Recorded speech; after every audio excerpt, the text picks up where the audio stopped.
Hello दोस्तों, तो chemistry का हम एक नया लेक्चर फिर से रिकॉर्ड कर रहे हैं। बेसिकली आज हम पढ़ेंगे molar conductance. Molar conductance molar conductance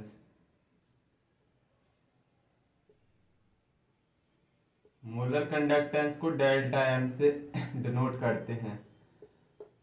तो कंडक्टेंस ऑफ, इसकी डेफिनेशन लिखते हैं फिर समझते हैं। Conductance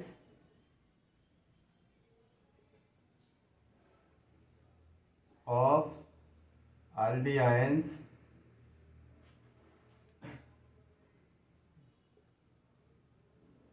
conductance of all the ion present in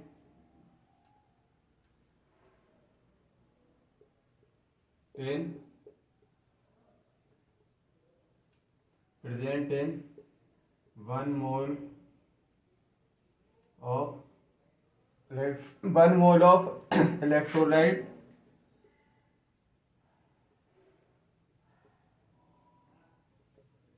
in given volume of solution. In given volume of solution. Volume of solution. Conductance of all the ion present in 1 mole of electrolyte in given volume of solution. ये definition हो गई। अब मैं तुमको समझाता हूँ कि actually molar conductance क्या है। सपोज दैट एक कंटेनर है, इसमें बी 1 मोल इलेक्ट्रोलाइट प्रेजेंट है।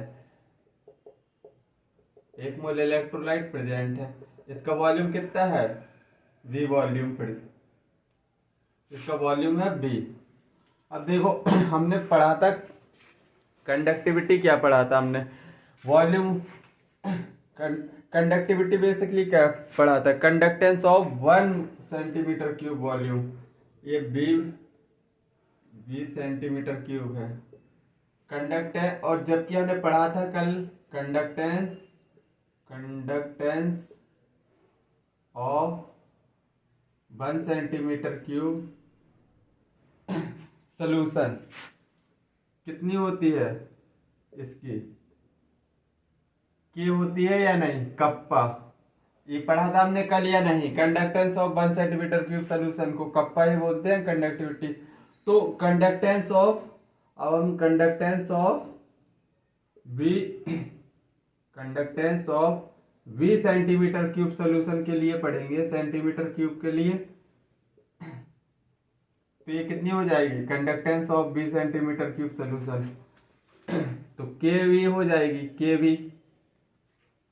और ये conductance of 20 centimetre cube solution में 20 सेंटीमीटर क्यूब सोल्यूशन में क्या है? 1 मोल इलेक्ट्रोलाइट है, मतलब ये मोलर कंडक्टेंस बन गई। अब इसी को मैं मोलर कंडक्टेंस लिख सकता हूँ। Molar conductance is equal to K into V. K into V लिखो, into V, K into V. अब देखो मोलरिटी क्या होता है, इधर बता दे रहा हूं। मोलरिटी क्या होता है? Molarity number of mole of solute in given volume of solution. Volume किसमें? लीटर में। तो क्या मैं ml में लेंगे, क्योंकि ml सेंटीमीटर क्यूब ml में ही लेंगे। तो 1000 ये क्या हो गया? ml में। तो इसको b को क्या लिख सकते हैं? वॉल्यूम b से डिनोट करेंगे तो लिख सकते हैं सॉल्यूट, 1 मोल सॉल्यूट है, 1 मोल सॉल्यूट तो 1 इंटू 1000 और मोलरिटी को नीचे ला दो, मोलरिटी। तो इधर से ये क्या निकल के आया? मोलर कंडक्टिविटी कितने निकल गई? मोलर कंडक्टेंस कितना निकल के आया? के बी की वैल्यू इधर रख दो, के इंटू 1000 अपॉन क्या है? मोलरिटी। तो इसकी यूनिट क्या होती है? Unit of lambda M, molar conductance. तो के की यूनिट होती है साइमन सेंटीमीटर इनवर्स। और मोलरिटी की मोल अपॉन वॉल्यूम, वॉल्यूम ऊपर जाएगा मतलब सेंटीमीटर क्यूब, तो इसकी साइमन तो रहेगी और सेंटीमीटर इनवर्स रहेगा तो मोल अपॉन सेंटीमीटर इनवर्स मतलब सेंटीमीटर स्क्वायर बन जाएगा। मोल ऊपर जाएगा, साइमन मोल इनवर्स और सेंटीमीटर स्क्वायर, ये इसकी यूनिट रहने वाली है। ये इसी को ऐसे लिख सकते हो, Simon centimetre square mole inverse, ये इसकी यूनिट है। आई थिंक ये समझ में आया होगा। एक बार फिर से बता दे रहा हूँ, मोलर कंडक्टेंस बेसिकली ये तुमको डेरिवेशन बता दे रहा हूँ। Conductance of 1 centimetre cube solution, हमने कल ही डेफिनेशन पढ़ी थी। Conductance of 1 centimetre cube solution का के होता है बाय डेफिनेशन, और conductance of 20 centimetre cube solution तो के भी हो जाएगा। और 1 सेंटीमीटर क्यूब सोल्यूशन में क्या है, 1 मोल प्रेजेंट है, इसलिए मोलर कंडक्टिविटी बोल सकते हैं इसको या नहीं, इसको मोलर कंडक्टिविटी बोल सकते हैं या नहीं, बिल्कुल बोल सकते हैं। मोलर कंडक्टिविटी के इंटू बी, अब molarity an absolute volume ml में रहेगा तो 1000 का ऊपर चला जाएगा, 1000 ऊपर चला जाएगा तो बी को हम इधर लाए और मोलरिटी को इधर शिफ्ट किया और फाइनली बी की वैल्यू इधर रख दी। तो मोलर कंडक्टिविटी का फॉर्मूला, मोलर कंडक्टेंस का फॉर्मूला ये निकल के आया, जो कि तुमको याद रखना है, इसी से तुम्हारे क्वेश्चन निकलेंगे। आई थिंक समझ में आ गया होगा। अब इक्विवेलेंट कंडक्टेंस पढ़ ले रहे हैं।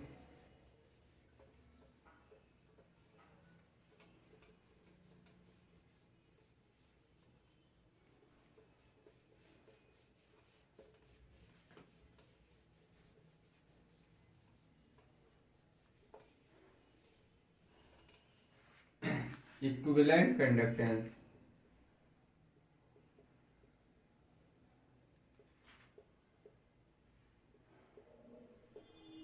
Conductance, equivalent conductance. तो इसकी डेफिनेशन क्या होती है, conductance of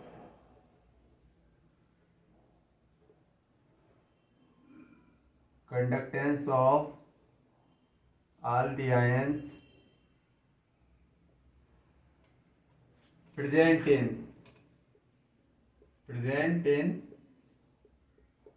1 gram equivalent 1 gram equivalent electrolyte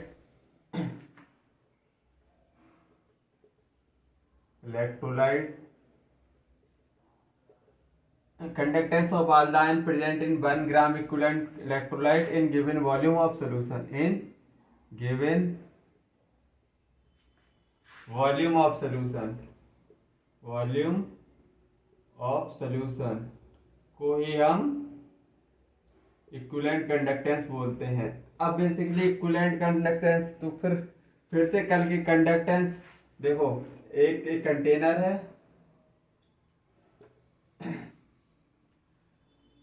एक कंटेनर लिया, इसमें 1 ग्राम इक्विवेलेंट प्रेजेंट है, 1 ग्राम इक्विवेलेंट। ये इसका वॉल्यूम कितना है, वॉल्यूम है 20 सेंटीमीटर क्यूब, और कंडक्टेंस ऑफ 1 सेंटीमीटर क्यूब क्या होता है, कप्पा। अभी पिछली स्लाइड में लिखवाया था, ये कल की डेफिनेशन है। Conductance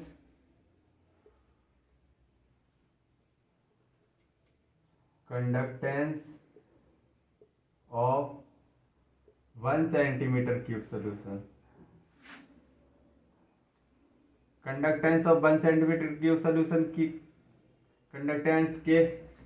conductance of 20 centimetre cube solution, 20 centimetre cube solution, conductance of 20 centimetre cube solution, इसकी क्या होगी, के बी, के इंटू बी। अब देखो 20 सेंटीमीटर क्यूब सोल्यूशन में क्या 1 ग्राम इक्विवेलेंट है, तो क्या हम इसको इक्विवेलेंट कंडक्टेंस बोल सकते हैं या नहीं, इक्विवेलेंट कंडक्टेंस बोल सकते हैं या नहीं, क्योंकि 20 सेंटीमीटर क्यूब सोल्यूशन में 1 ग्राम इक्विवेलेंट प्रेजेंट है। 1 ग्राम इक्विवेलेंट प्रेजेंट है, इसलिए हमने इसको इक्विवेलेंट कंडक्टेंस बोल दिया K इंटू बी। अब हम नॉर्मली लिखेंगे। नॉर्मेलिटी का फॉर्मूला क्या होता है? नॉर्मेलिटी का फॉर्मूला होता है ग्राम इक्विवेलेंट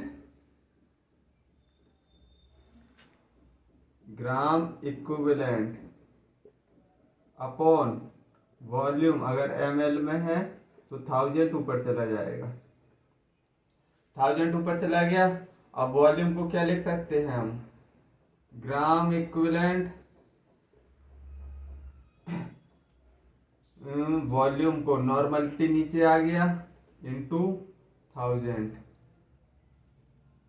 तो वॉल्यूम को क्या लिख सकते हैं हम? लैम्डा इक्विवेलेंट बराबर K इंटू वॉल्यूम को हम क्या लिख सकते हैं? कुछ गलत हुआ है क्या? हाँ, 1 ग्राम इक्विवेलेंट को हम क्या अभी 1 ग्राम लिखेंगे। 1 ग्राम इक्विवेलेंट प्रेजेंट है तो 1, तो आपके सिंपली निकल के क्या आया? चलो, ग्राम इक्विवेलेंट कितने गिवन है? 1 इंटू 1000। वॉल्यूम ऊपर चला गया तो नॉर्मलिटी नीचे आ गया।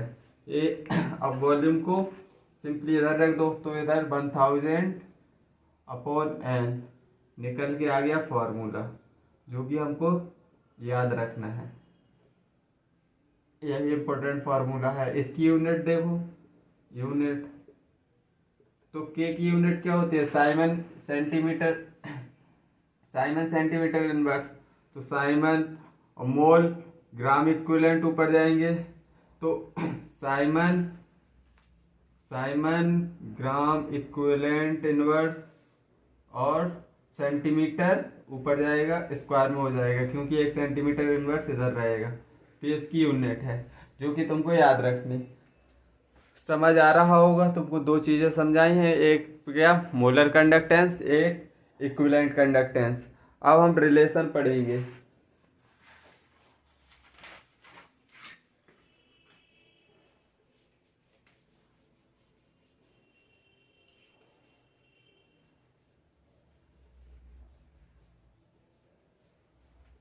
अब हम रिलेशन पढ़ने जा रहे हैं। हमने 2 चीज पढ़ी है अभी तक। हमने मोलर कंडक्टेंस और ग्राम इक्विवेलेंट कंडक्टेंस पढ़ा है। अब हम इसके बीच में रिलेशन देखेंगे। रिलेशन क्या आता है? Relation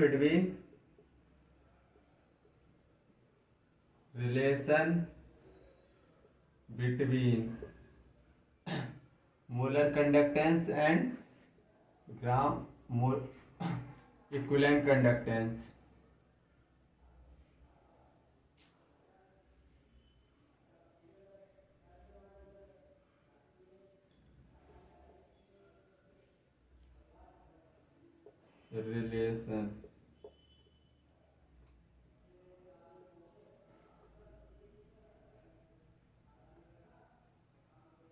relation between molar conductance gram equivalent conductance. तो सबसे पहले हम इक्विवेलेंट कंडक्टेंस का फॉर्मूला हमने क्या पढ़ा? इक्विवेलेंट कंडक्टेंस का फॉर्मूला पढ़ा है हमने। इक्विवेलेंट कंडक्टेंस का K into kappa into 1000 upon normality. और नॉर्मलिटी क्या होता है? नॉर्मलिटी होता है molarity into N factor. Normality होता है molarity into N factor. N factor क्या होते हैं? बेसिकली पिछले चैप्टर्स में बता चुका हूँ, लेकिन चलो तुम अगर तुम ये चैप्टर देख रहे हो, मतलब तुम इसी चैप्टर से स्टार्ट कर रहे हो, तो मैं एन फैक्टर तुमको दोबारा बता दूंगा। कोई इसमें हट्टू बच्चों की बात नहीं है, मैं दोबारा भी बता दूंगा। तो लैम्डा इक्विवेलेंट को हम K इंटू 1000 अपॉन नॉर्मलिटी की जगह मोलरिटी इंटू एन फैक्टर लिख सकता हूं मैं या नहीं? N factor. और बेसिकली मोलरिटी लैम्डा एम क्या होता है? Molar conductance. K into 1000 upon M यही तो होता है। तो क्या मैं इसको इक्विवेलेंट कंडक्टेंस को क्या मैं लिख सकता हूँ मोलर कंडक्टेंस इतनी unit, molar conductance upon N factor, N factor मतलब क्या निकल के आया, मोलर कंडक्टेंस बराबर इक्विवेलेंट इनटू एन फैक्टर। ये रिलेशन निकल के आया, बहुत इंपॉर्टेंट रिलेशन है, याद रख लेना। क्या निकला, molar conductance is equal to equivalent conductance into N factor. इतना तुमको समझ आया, ये रिलेशन समझ में आया कैसे निकाला मैंने, बिल्कुल सिंपल था। अब तुमको एन फैक्टर बता दे रहा हूं।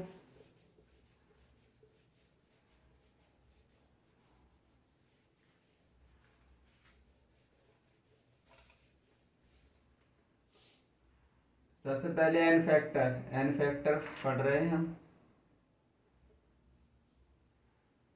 N factor, calculation of N factor. N factor basically पढ़ रहे हैं हम।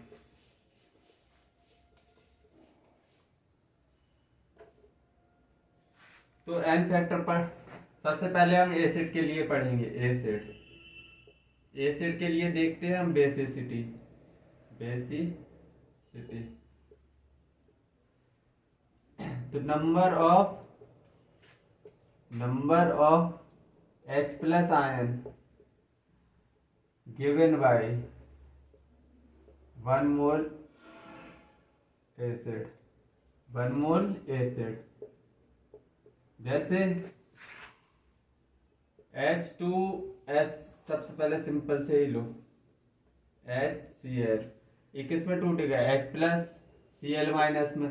तो नंबर एन फैक्टर इसका कितना निकल के आएगा, एन फैक्टर में पढ़ा चुका हूँ इसलिए थोड़ी जल्दी पढ़ा दूंगा। एन फैक्टर इसमें H कितना है, N factor 1, H2SO4, H2SO4 2H plus release हो रहे हैं, सल्फेट 2 माइनस, तो H प्लस कितने हैं रिलीज हो रहे हैं, एन फैक्टर इसका होगा 2।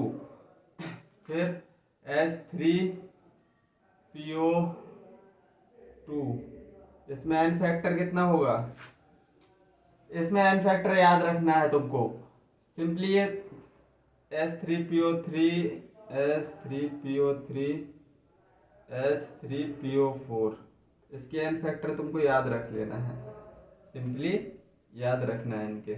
जिस 2 ऑक्सीजन है -1 कर दो, इसका एन फैक्टर निकल के आया 1। इसके 3 ऑक्सीजन है -1 कर दो, निकल के आया 2। इसका एन फैक्टर 4 ऑक्सीजन है -1 कर दो 3, मतलब S3PO2, S3PO3, S3PO2 4। और बोरिक एसिड का भी याद रख लेना, बोरिक एसिड BOH, नहीं चलो इसको बेसिसिटी में S3PO3 हटाओ, नहीं लिखवा दूं S3BO3, इसका एन फैक्टर 1 होता है, याद कर लेना, इसका सीधा याद रखना है। और सिंपली एसिटिक एसिड CH3COOH, तो इसमें किस में टूटता है, H plus plus CH3COO negative, इसका एन फैक्टर 1, इसका एन फैक्टर 1। तो ऐसे सिंपली तुमको ये 4 हैं जो कि तुमको सीधे याद रख लेना है ट्रिक की फॉर्म में, कि ऑक्सीजन माइनस कर दो, एक ऑक्सीजन में से माइनस करो एक H3PO3, H3PO2 ऐसे स्ट्रक्चर से निकलता है। बेसिकली मैं स्ट्रक्चर अभी बता नहीं रहा हूँ क्योंकि मैं बता चुका हूँ।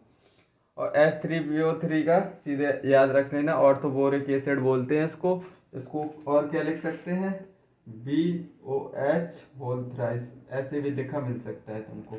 इसके एन फैक्टर इतने याद रख लेना। अब चलो बेस के लिए बता दे रहा हूं।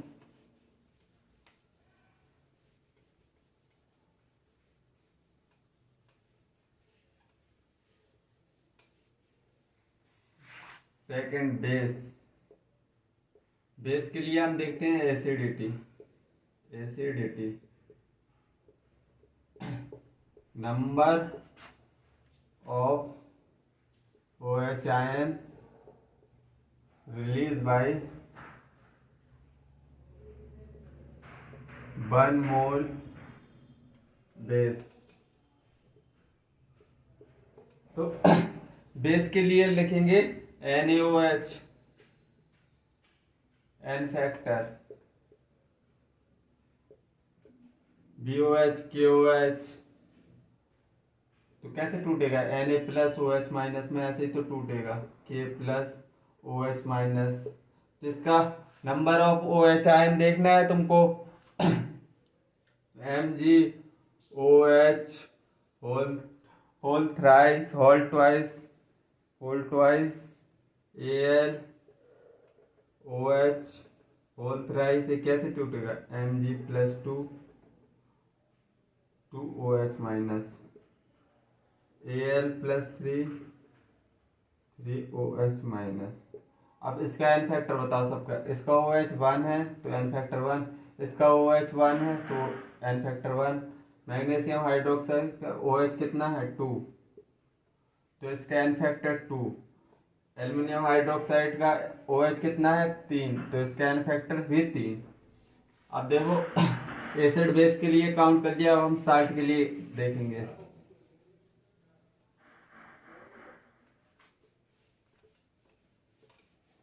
साल्ट थर्ड, साल्ट के लिए देख रहे हैं N factor. Total number of H plus और total number of positive ion और या फिर निगेटिव आयन। एक चीज देखना है, दोनों चीज नहीं देखना है। Total number of positive ion और नेगेटिव आयन ही एन फैक्टर होता है, मतलब कि एक चीज देखना है तुमको। जैसे कि देखो एग्जाम्पल दूं मैं NaCl का, NaCl तो कैसे टूटेगा? Na प्लस Cl माइनस में, तो इसका एन फैक्टर कैसे लिखेंगे? या तो तुम पॉजिटिव देखो इसमें या फिर निगेटिव देखो। तो पॉजिटिव क्या है? 1, निगेटिव भी 1 है, मतलब कि एक चीज देखना है। अगर हम पॉजिटिव देख रहे हैं तो पॉजिटिव में कितना है? 1, एन फैक्टर 1। दूसरा साल्ट कैल्शियम क्लोराइड, तो कैल्शियम प्लस 2Cl माइनस। अब देखो अगर पॉजिटिव देख रहे हो तो प्लस 2 है, और नेगेटिव भी देखोगे तो क्या? क्लोरीन के ऊपर -1 है, -1 कितना है? 2 है, तो इसका एन फैक्टर कितना लिखेंगे? 2।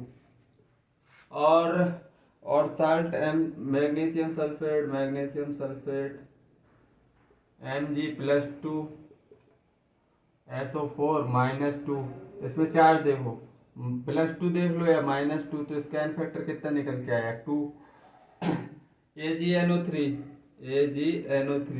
AgNO3 का क्या है? कैसे टूटेगा? Ag प्लस में NO3 माइनस में, तो या तो पॉजिटिव देखो या नेगेटिव, तो इसका एन फैक्टर कितना आया? 1। सिंपली ये मैं पढ़ा चुका हूँ किसमें, मैं तुमको ये पढ़ा चुका हूँ मतलब ये पढ़ाया मैंने केमिकल इक्विलिब्रियम में, तो मैं दोबारा ज़्यादा डिटेल में नहीं जा रहा हूँ, बस इतना ही करके निकल रहा हूँ। ठीक है, चलो आगे पढ़ते हैं।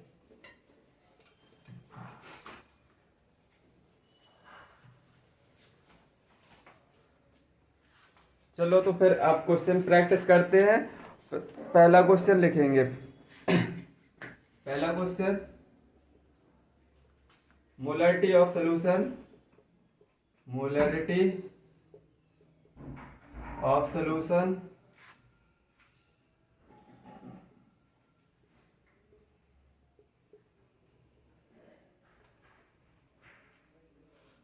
is C and resistivity of electrolyte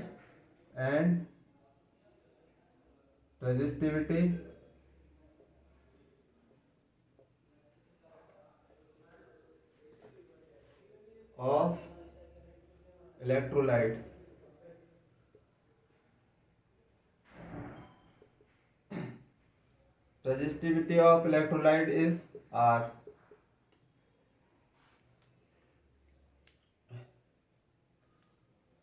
Value of molar conductance of for electrolyte solution is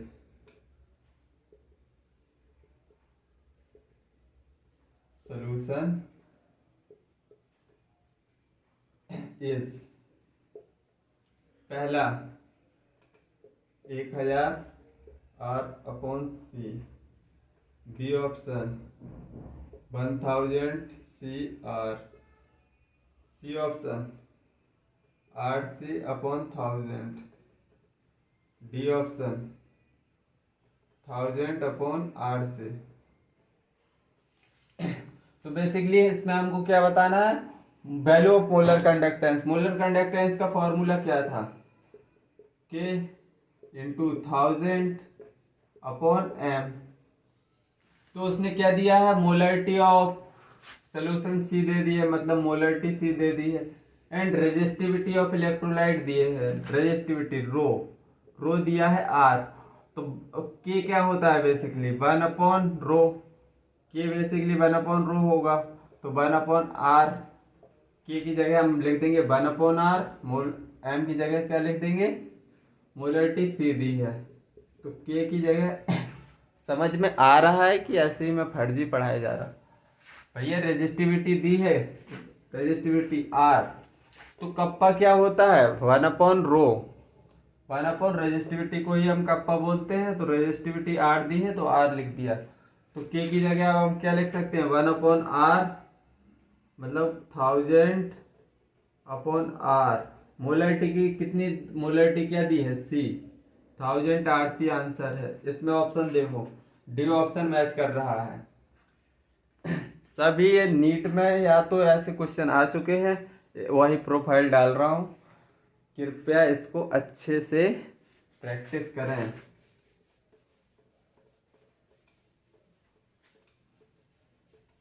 आज के लेक्चर में तो मजा आ रहा होगा, थोड़ी ज्यादा टफ नहीं है, हल्का भी नहीं बोल सकते इसको।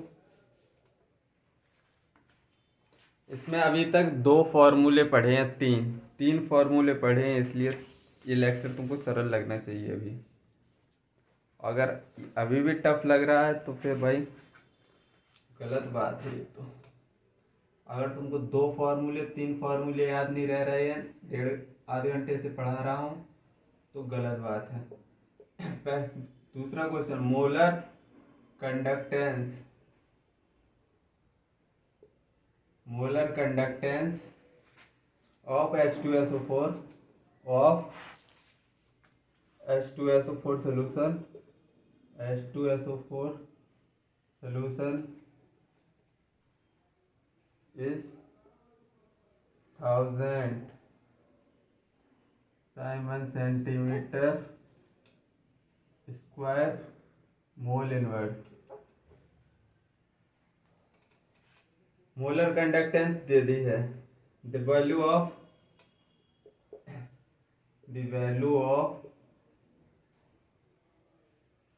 Equivalent conductance, equivalent conductance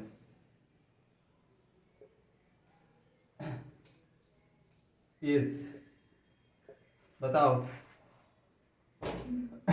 molar conductance दे दी है, इक्विवेलेंट कंडक्टेंस। अभी मैंने रिलेशन बताया था तुमको, क्या बताया था रिलेशन कि मोलर कंडक्टेंस होता है equivalent conductance into N factor. ये रिलेशन अभी बताया था या नहीं, मोलर कंडक्टेंस और इक्विवेलेंट कंडक्टेंस में। तुमको क्वेश्चन पढ़ते ये रिलेशन चमक जाना चाहिए कि मतलब उसमें मोलर कंडक्टेंस दे दिया है और इक्विवेलेंट कंडक्टेंस पूछा है, तो इसमें एन फैक्टर H2SO4 का कैसे निकालेंगे, H2SO4 का एन फैक्टर एसिड का 2H प्लस, तोड़ना आना चाहिए तुमको, SO4 माइनस 2, मतलब H प्लस कितने हैं 2 है, तो एन फैक्टर इसका कितना निकल के आएगा 2। अपन से पूछा है इक्विवेलेंट कंडक्टेंस मतलब कि molar conductance upon N factor. Molar conductance कितना गिवन है 1000, एन फैक्टर कितना है, एन फैक्टर इसमें 2, तो कितना निकल के आया 500। इसकी यूनिट क्या होती है, ग्राम इक्विवेलेंट पर मोल सेंटीमीटर स्क्वायर, इसकी यूनिट है आंसर। आई थिंक समझ में आया होगा, सिंपल, बिल्कुल सिंपल था क्वेश्चन। बस तुमको ये रिलेशन पता होना चाहिए ये वाला। चलो आगे बढ़ते हैं।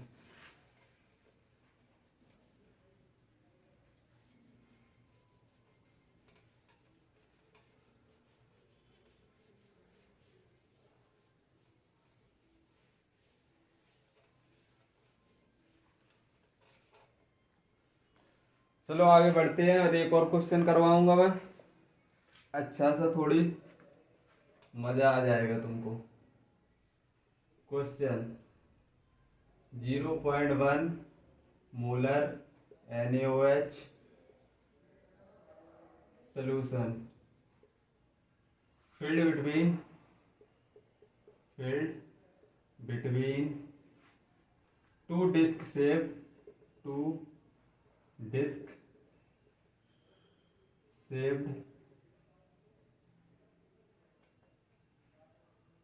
electrode दो डिस्क शेप इलेक्ट्रोड है, kept 31.4 metre apart and having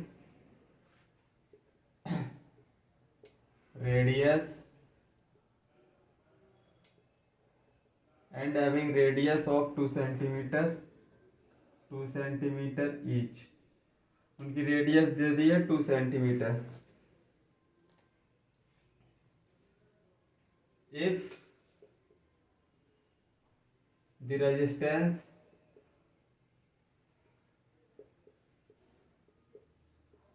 resistance of solution is 100 ohm, find molar conductance of this solution। तो देखो सबसे पहले क्या दिया है, 2 डिस्क इलेक्ट्रोड 30, ऐसा कुछ क्वेश्चन है। इसको मैं तुमको दिखाऊं, विजुलाइज कराऊं। 2 इलेक्ट्रोड है डिस्क शेप के, इनकी डिस्टेंस कितनी है 31.4 सेंटीमीटर। तो इसका रेडियस कितना गिवन है, रेडियस 2 सेंटीमीटर। और मोलर कंडक्टेंस पूछा है। मोलर कंडक्टेंस क्या होता है, बेसिकली मोलर के into 1000 kappa into 1000 upon molarity, यही तो दिया है। और मोलरिटी सीधी दे दी है, कप्पा नहीं दिया है, कप्पा 1/r/L/A। ये रिलेशन याद है, ये रिलेशन याद है, कप्पा का होना चाहिए। 1 रेडियस कितनी है 2 सेंटीमीटर, लेंथ कितनी है 31.4। एरिया क्या होगा, एरिया डिस्क शेप का एरिया, जैसे ये डिस्क है, इधर ये इसका एरिया कितना होगा, अगर तुम इसको ऐसे रखोगे ऐसे, तो इसका एरिया यही तो सर्किल निकल के आएगा πr²। पाई की वैल्यू कितनी होती है, एरिया की जगह πr² लिखेंगे या नहीं, πr²। पाई कितना है 3.14, r² 3.14 इंटू r², 2 तो कितना कटेगा ये जी, ओ नो गलत, 3.14, तो कितना कटेगा, 0 से 0, मतलब एक 0 ऊपर बढ़ गई, 10/8 L/8 पाई r²। 1 रेडियस कितना है 2 सेंटीमीटर स्क्वायर, मतलब 1 ओ नो, आर को हमने 2 क्यों लिखा है, 100 लिखना चाहिए ना। 0 से 0 कटा, रेजिस्टेंस 100 सेंटीमीटर के बैठे, मैंने रेडियस सीधा लिख दिया, इसको मैं रेडियस समझ बैठा। चलो कोई बात नहीं। तो निकला 1/40, कप्पा निकल आया हमारा कितना, ohm inverse, ohm inverse centimetre inverse, या साइमन सेंटीमीटर इनवर्स, कुछ भी लिख दो। अब कप्पा निकल आया, हमको मोलर कंडक्टेंस निकालना है। कप्पा 1/40 निकल आया इंटू 1000। मोलरिटी कितनी गिवन है? 0.1। तो एक जीरो और बढ़ जाएगा, मतलब कि 4 दूनी 8, 4 पंचे 20, 0। 250 आ रहा है। साइमन इसकी यूनिट होगी, Simon centimetre square mole inverse, ये इसकी यूनिट रहने वाली है। ये इसका आंसर है। ये रिलेशन तुमको याद रहना चाहिए, बस तुमको क्वेश्चन इधर ही टफ बनाया उसने, कप्पा का रिलेशन दे दिया। चलो अब हम आगे बढ़ते हैं। आगे बढ़ के अब हम क्या पढ़ेंगे? Factor affecting electrolytic conductance.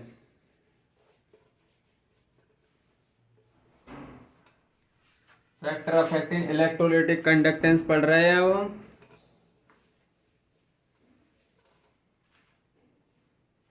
कुछ नहीं, factor affecting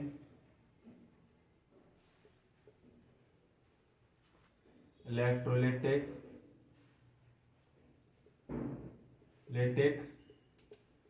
conductance. Factor affecting electrolytic conductance. सबसे पहले पढ़ेंगे हम interionic attraction. Factor affecting electrolytic conductance. चलो थोड़ी इंक डाल ले रहे हैं, 2 मिनट का, 1 मिनट का ब्रेक लेते हैं। जो मैं पढ़ा रहा हूँ वो समझ में आ रहा है या नहीं? कमेंट कर देना। समझ में आता है तो कर देना, नहीं समझ में आता है तो कर देना। सजेस्ट कर देना कि मुझे और कैसे पढ़ाना चाहिए और क्या पढ़ाना चाहिए, इतना तुम बताते जाना। जो जो लेक्चर देख रहे हैं वो कमेंट में अपनी फरमाइश रख सकते हैं, ठीक है? चलो अब पढ़ते हैं।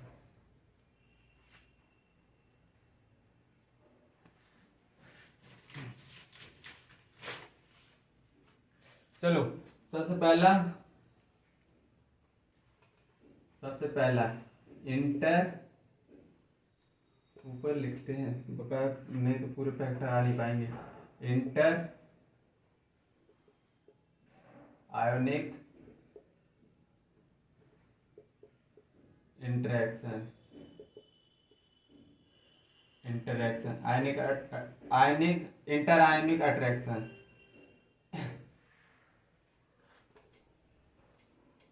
इंटरआयनिक अट्रैक्शन में पहला, अगर इंटरआयनिक अट्रैक्शन बढ़ेगा, इंटरआयनिक अट्रैक्शन अगर हमने बढ़ा दिया तो इसमें क्या होगा? रेजिस्टेंस क्या होगा? रेजिस्टेंस बढ़ेगा।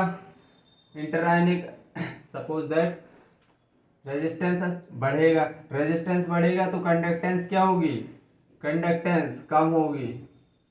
कंडक्टेंस रेजिस्ट, सीधा पूरा लिख रहा हूं। रेजिस्टेंस, इंटरआयनिक अट्रैक्शन ज्यादा होगा तो रेजिस्टेंस ज्यादा होगी, रेजिस्टेंस ज्यादा होगी तो क्या? कंडक्टेंस कम होगी। कंडक्टेंस कम होगी, कम।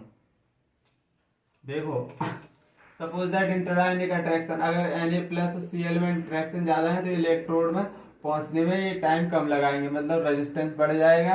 इनके फोर्स ऑफ अट्रैक्शन है इनके बीच में, तो एक इलेक्ट्रोड तक पहुंचने में अनकन करेंगे, मतलब नहीं जाएंगे।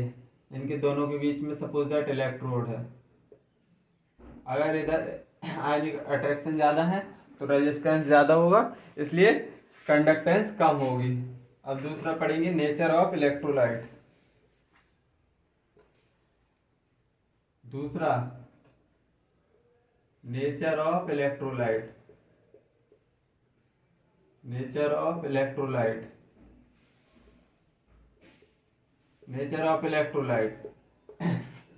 Conductance of strong electrolyte basically जैसे सपोज दैट HCl है, HCl तो H+ और Cl में टूटता है। अगर 0.1 है तो ये 0.1 और 0.1 दोनों बनेंगे क्योंकि ये 100% डिसोसिएट होगा।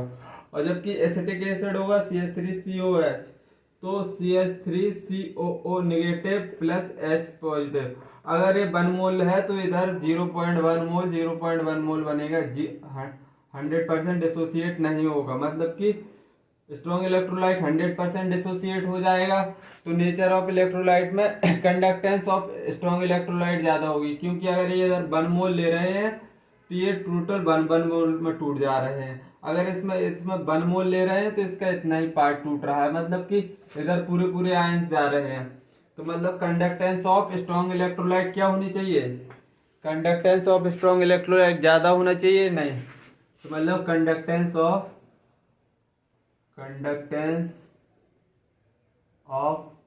स्ट्रॉन्ग इलेक्ट्रोलाइट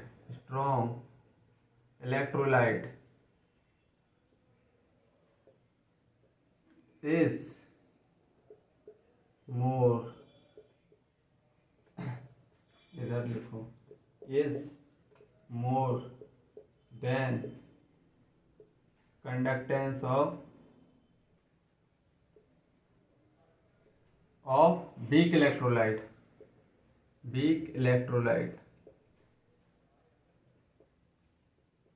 दोनों पॉइंट क्लियर हो गए। अब third point, number of ion. Third है नंबर ऑफ आयंस। ये बेसिकली हम देखेंगे स्ट्रॉन्ग इलेक्ट्रोलाइट के लिए, स्ट्रॉन्ग इलेक्ट्रोलाइट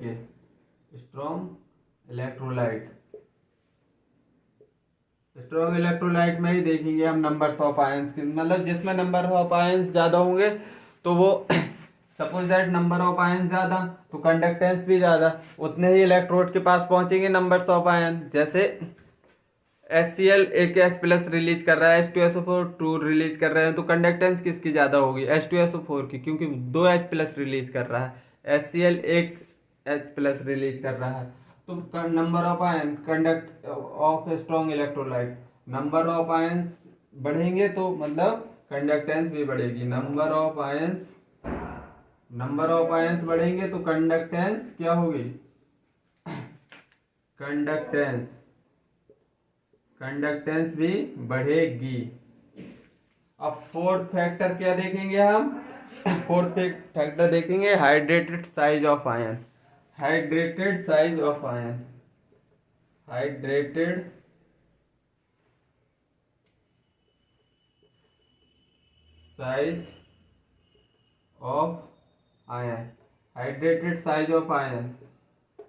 अगर जो जितना मतलब जैसे कोई मॉलिक्यूल अगर उसको पानी ने ज्यादा चारों तरफ से घेर लिया तो मतलब ज्यादा हाइड्रेटेड हो जाएगा, और तो वो कम चलेगा या ज्यादा। अगर जो आदमी मोटा है तो वो कम चल पाएगा, तो उसकी हाइड्रेटेड साइड जिसकी ज्यादा होगी वो मतलब उसकी आयनिक मोबिलिटी कम होगी तो कंडक्टेंस कम होगा। तुम ये कंसेप्ट पढ़ोगे आयनिक मोबिलिटी वाला इनऑर्गेनिक में बताया जाता है। जो गैसियस स्टेट में जितना छोटा एलिमेंट होता है उतना ही उसका हाइड्रेटेड साइज, उसको वाटर मॉलिक्यूल चारों तरफ से उतना ही ज्यादा घेरते हैं। तो मतलब क्या लिखेंगे, hydrated size of ion increase, hydrated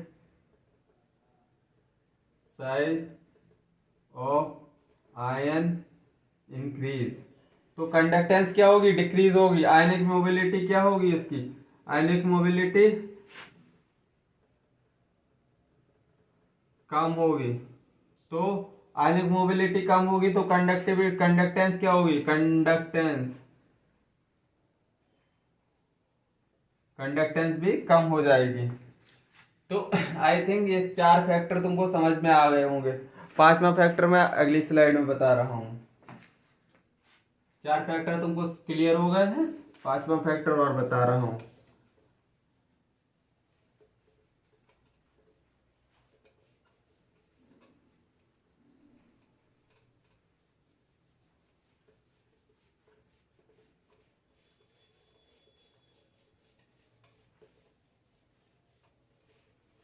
पांचवा factor effect of temperature.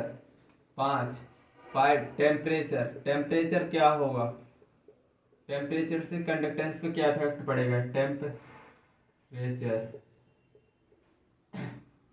Temperature, अगर हम टेम्परेचर बढ़ाएंगे तो क्या ना, टेम्परेचर बढ़ाएंगे, टेम्परेचर सपोज दैट हमने बढ़ाया, टेम्परेचर टेम्परेचर हमने इंक्रीज किया तो क्या होगा, काइनेटिक एनर्जी ऑफ आयन बढ़ जाएगी, काइनेटिक एनर्जी ऑफ आयंस क्या होगी, अरे भाई टेम्परेचर बढ़ाओगे तो काइनेटिक एनर्जी ऑफ आयंस बढ़ेगी, तो डिस्टेंस बिटवीन, जब काइनेटिक एनर्जी बढ़ गई तो एक दूसरे से मॉलिक्यूल एक दूसरे से दूर रहेंगे, मतलब काइनेटिक एनर्जी जितने ज्यादा होगी तो कोई मॉलिक्यूल को ज्यादा एनर्जी मिली, कोई इधर कोई इधर कोई इधर, तो distance number of ion, distance between number of ion, distance,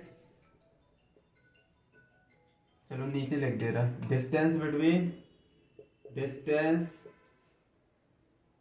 between number of ions, distance between number of ions क्या होगी, बढ़ेगी, डिस्टेंस बढ़ेगी तो इंटरआयनिक अट्रैक्शन क्या होगा, इंटरआयनिक अट्रैक्शन क्या होगा, इंटरआयनिक अट्रैक्शन कम हो जाएगा, अगर जो मॉलिक्यूल एक दूसरे से दूर हो रहे हैं तो मतलब उनके मतलब जो फोर्स होगा, अट्रैक्शन होगा वो कम हो जाएगा, तो क्योंकि दूर दूर है तो इंटरआयनिक अट्रैक्शन कम होगा तो रेजिस्टेंस क्या होगा, रेजिस्टेंस भी कम होगा, रेजिस्टेंस भी कम होगा, रेजिस्टेंस कम होगा तो फिर क्या होगा, कंडक्टेंस क्या होगी, कंडक्टेंस, रेजिस्टेंस कम को तो कंडक्टेंस क्या होगी, ज्यादा हो जाएगी, क्योंकि रेजिस्टेंस अगर ज्यादा होता तो मतलब कंडक्टेंस कम, रेजिस्टेंस अगर कम है तो कंडक्टेंस ऑब्वियस सी बात है ज्यादा ही होगी, मतलब रेजिस्टेंस दो आयंस के बीच में उनमें उंगली नहीं कर रहा कोई, तो कंडक्टेंस अच्छी तरह होगी, कंडक्टेंस ज्यादा होगी। देखो टेम्परेचर फिर से समझा दे रहा हूँ, टेम्परेचर अगर बढ़ाओगे तो नंबर ऑफ आयंस ज्यादा बढ़े, number of kinetic energy of ions ज्यादा बढ़ जाएगी, काइनेटिक एनर्जी ज्यादा बढ़ गई तो distance between number of ions दूर दूर हो जाएंगे, और दूर दूर हो गया तो इंटर आयनिक अट्रैक्शन कम हो जाएगा, इंटर आयनिक अट्रैक्शन कम हो गया तो रेजिस्टेंस भी कम हो जाएगा, रेजिस्टेंस कम हो जाएगा इसका मतलब क्या है, कंडक्टेंस अल्टीमेटली बढ़ जाएगी। चलो क्वेश्चन देख लेते हैं इस पे।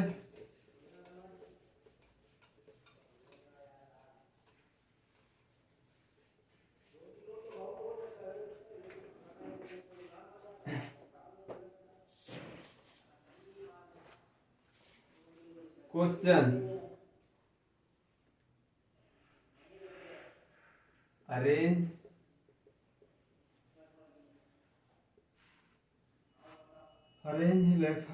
Electrolyte in increasing order of conductance A part 0.1 molar NaCl, A का पहला ऑप्शन, दूसरा option 0.1 molar H3PO4, 3 0.1 molar Na2SO4, B option. ये क्वेश्चन का ए पार्ट है, क्वेश्चन का ये बी पार्ट है,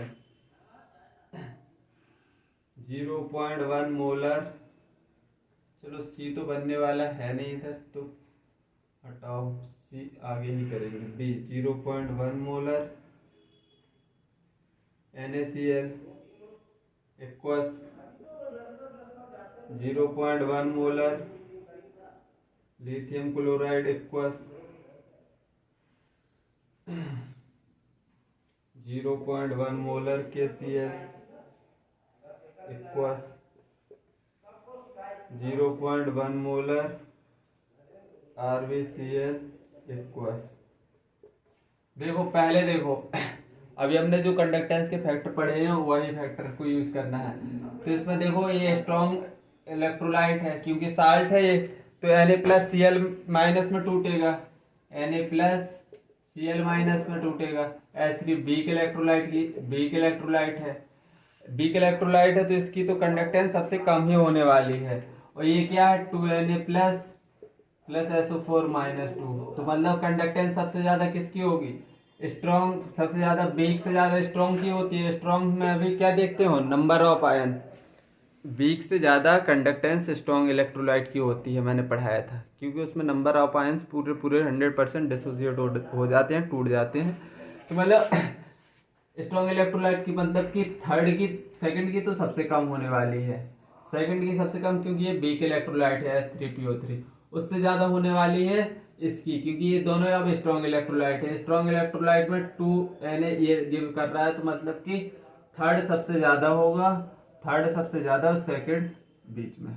ये पहला क्वेश्चन हो गया। अब ये देखो, अब इसमें एक को हाइड्रेटेड वाला कंसेप्ट लगा है। देखो 1 मोलर 1 मोलर, पहले तो देख लो, चेक कर लो, 1 मोलर तीनों में थी, फिर हमने पहले तो कंसंट्रेशन देखना है, देख लिया, तो इसमें भी कंसंट्रेशन सेम है। अब देखो क्लोरीन बेस में सेम है। अब बचा है Na+, ये इक्वस हाइड्रेटेड साइज वाला केस बन गया, lithium plus potassium plus rubidium plus. अब इसका साइज ऑर्डर लिखो पहले। साइज इसका सबसे पहले गैसियस स्टेट में लिथियम ली ना, फिर के प्लस रब, ली ना की रब, ये हो गया कैसे गैसियस स्टेट में साइज। जो जितना छोटा हाइड्रेटेड साइज उसका उतना ही बड़ा, हाइड्रेटेड साइज देखेंगे, हाइड्रेटेड साइज, हाइड्रेटेड साइज कैसे देखेंगे, जो जितना छोटा पानी में उतना ही मोटा। लिथियम प्लस हाइड्रेटेड साइज ऐसा होगा, Na का ज्यादा फिर K का ज्यादा, साइज का उल्टा लगा दो, रुबिडियम प्लस। अब देख लो हाइड्रेटेड साइज जिसकी ज्यादा होगी उसका कंडक्टेंस सबसे कम होगा। हाइड्रेटेड साइज सबसे ज्यादा है लिथियम की, तो इसका कंडक्टेंस सबसे कम होने वाला है 1 2 3 4। तो मतलब लिथियम सबसे ज्यादा है तो सबसे कम होगा सेकंड का। सेकंड के बाद सोडियम, सोडियम का होगा, सोडियम उसकी हाइड्रेटेड साइज कम है, ज्यादा है, तो इसकी कंडक्टेंस कम होगी 0.1, मतलब A। और फिर इसके बाद पोटेशियम, इसका हाइड्रेटेड साइज कम है तो इसकी कंडक्टेंस कम होगी, मतलब 3। और सबसे कम हाइड्रेटेड साइड इसकी है तो इसकी कंडक्टेंस सबसे ज्यादा होगी, मतलब रुबिडियम किस में आ रहा है, 4 में। तो ऐसे देखना है। अब 2 क्वेश्चन हो गए, चलो एक और क्वेश्चन करवा दे रहा हूँ, 3C पार्ट और करवा दे रहा हूँ। सी पार्ट क्वेश्चन देखना पड़ेगा। 0.1 मोलर, सी का पहला option, 0.1 molar NaCl at 25 degree Celsius. दूसरा 0.1 molar calcium chloride at 50 degree Celsius. Third 0.1 molar NaCl at 50 degree Celsius. Fourth 0.1 molar calcium chloride at 25 degree Celsius. तो देखो सबसे पहले तुमको टेम्परेचर का भी इफेक्ट दे दिया है। अब उसमें मतलब जितना ज्यादा टेम्परेचर काइनेटिक एनर्जी उसकी ज्यादा, उतनी ही ज्यादा इंटर आयनिक अट्रैक्शन कम, तो मतलब कंडक्टेंस ज्यादा होगी क्योंकि रेजिस्टेंस कम होगा। तो मतलब और इसको तोड़ के देखो Na+ कितने आयन दे रहा है, Cl-, कंसंट्रेशन तो सबकी सेम है। और इसमें कैल्शियम 2Cl- दे रहा है, इसमें Na+ Cl- दे रहा है, इसमें कैल्शियम 2Cl- देख रहा है। सबसे पहले टेम्परेचर, जिसका टेम्परेचर ज्यादा उसका कंडक्टेंस ज्यादा। अब कंडक्टेंस में भी नंबर ऑफ आयंस देखो, नंबर ऑफ आयन इसके ज्यादा है, किसके ज्यादा है, सेकंड के सबसे ज्यादा है, सेकंड के सबसे ज्यादा। मतलब सबसे पहले तो टेम्परेचर देखेंगे, 2 का ज्यादा है, तो मतलब इसका फिर उसके बाद मतलब थर्ड होगा। फिर थर्ड के बाद क्या देखना है तुमको, अब 25 डिग्री सेल्सियस पे देखो, तो किसके आयन ज्यादा, क्लोरीन 2 के, मतलब फोर्थ के ज्यादा है, फिर सबसे कम सेकंड के, फर्स्ट के। आई थिंक अब समझ में आ गया होगा तुमको।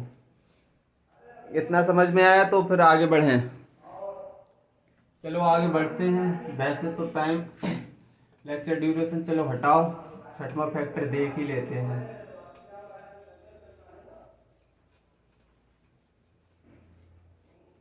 छठवां फैक्टर देख लें आज या कल देखें। चलो हटाओ, आज ही देखते हैं। डाइल्यूशन, छठवां फैक्टर है डाइल्यूशन। डाइल्यूशन का डाइल्यूशन बेसिकली क्या होता है, डाइल्यूशन क्या होता है? Dilution basically addition of solvent होता है। Addition addition of solvent.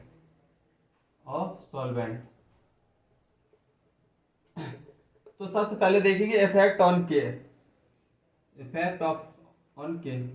पहला effect on K conductivity. Effect on K में देखेंगे तो अगर हम डाइल्यूशन करेंगे, डाइल्यूशन किया तो वॉल्यूम ऑफ सॉल्यूशन क्या होगा, वॉल्यूम ऑफ सॉल्यूशन क्या होगा, वॉल्यूम ऑफ सॉल्यूशन बढ़ेगा। वॉल्यूम ऑफ सॉल्यूशन बढ़ गया मतलब नंबर ऑफ आयंस, वॉल्यूम बढ़ेगा, number of ions per unit volume क्या होगा, per unit volume per unit volume कम हो जाएगी number of ions. Suppose that एक कंटेनर था, इसमें 500 आयंस थे। अगर तुमने इसमें पानी ऐड कर दिया, पानी का लेवल ये हो गया, तो आयंस कम हो जाएंगे या number of ions per unit volume में। अब इसके आयन कुछ इधर भी चले जाएंगे, पर यूनिट वॉल्यूम में आयंस कम हो जाएंगे या नहीं। पहले 5000 थे, अगर तुमने पानी ऐड कर दिया 500 थे, पानी ऐड किया, number of ions per unit volume कम हो जाएंगे, बिल्कुल कम हो जाएंगे। तो नंबर ऑफ आयंस कम हो गए तो कंडक्टिविटी क्या हो जाएगी, कंडक्टिविटी कम हो जाएगी। ऑब्वियस सी बात है, कंडक्टिविटी कम हो जाएगी। चलो अब हम पढ़ते हैं effect on molar conductance. Effect on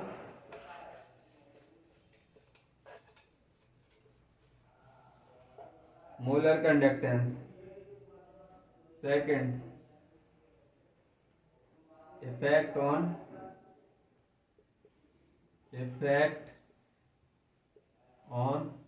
molar conductance.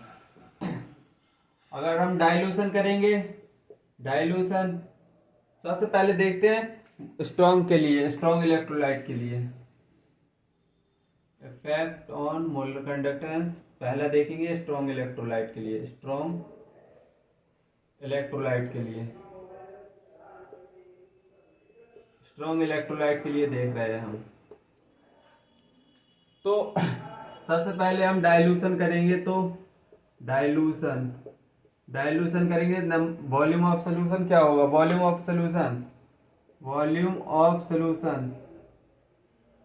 Of solution बढ़ेगा। तो इंटरआयनिक अट्रैक्शन पे क्या फर्क पड़ेगा, डिस्टेंस बिटवीन आयन कम हो जाएंगे, तो डिस्टेंस बिटवीन आयन कम हो गए तो इंटरआयनिक अट्रैक्शन क्या होगा, इंटरआयनिक अट्रैक्शन भी कम हो जाएगा, क्योंकि डिस्टेंस बिटवीन आयन कम हो रहे हैं, डिस्टेंस बिटवीन आयन कम हो गए तो इंटरआयनिक अट्रैक्शन, जब डिस्टेंस दूर दूर हो गया आयन के तो इंटरआयनिक अट्रैक्शन कम होगा, तो रेजिस्टेंस क्या होगा, कम होगा, रेजिस्टेंस कम होगा। तो मोलर कंडक्टेंस क्या होगा, तो कंडक्टेंस, मोलर कंडक्टेंस क्या होगी, बढ़ेगी, मोलर कंडक्टेंस बढ़ेगा। अब हम देख रहे हैं वीक इलेक्ट्रोलाइट के लिए। पहला देख लिया हमने स्ट्रॉन्ग इलेक्ट्रोलाइट के लिए, अब देख रहे हैं हम सेकंड वीक इलेक्ट्रोलाइट के लिए। Weak electrolyte, weak electrolyte. तो पहला पॉइंट रहने वाला है, पहला पॉइंट इसके लिए same as strong electrolyte, same, पहला point, same as strong electrolyte.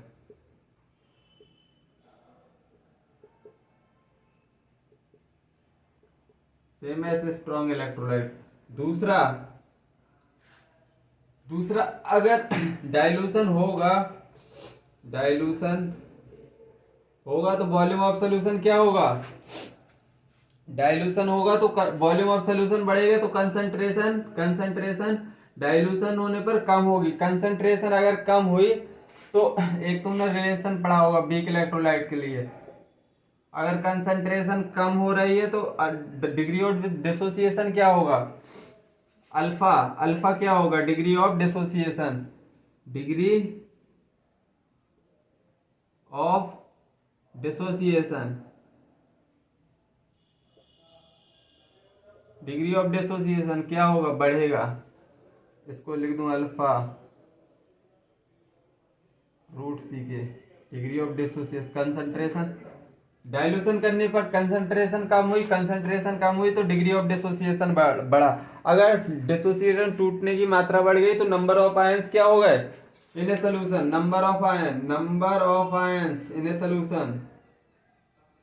Solution, क्या हो गए? इंक्रीज हो जाएंगे या नहीं? नंबर ऑफ आयंस पर अगर बढ़ गए तो कंडक्टेंस, मोलर कंडक्टेंस क्या होगी? मोलर कंडक्टेंस भी बढ़ जाएगी। फाइनली हो गया पूरा। आज के लिए बस इतना ही। जब तक के लिए बाय, जय हिंद, टेक केयर।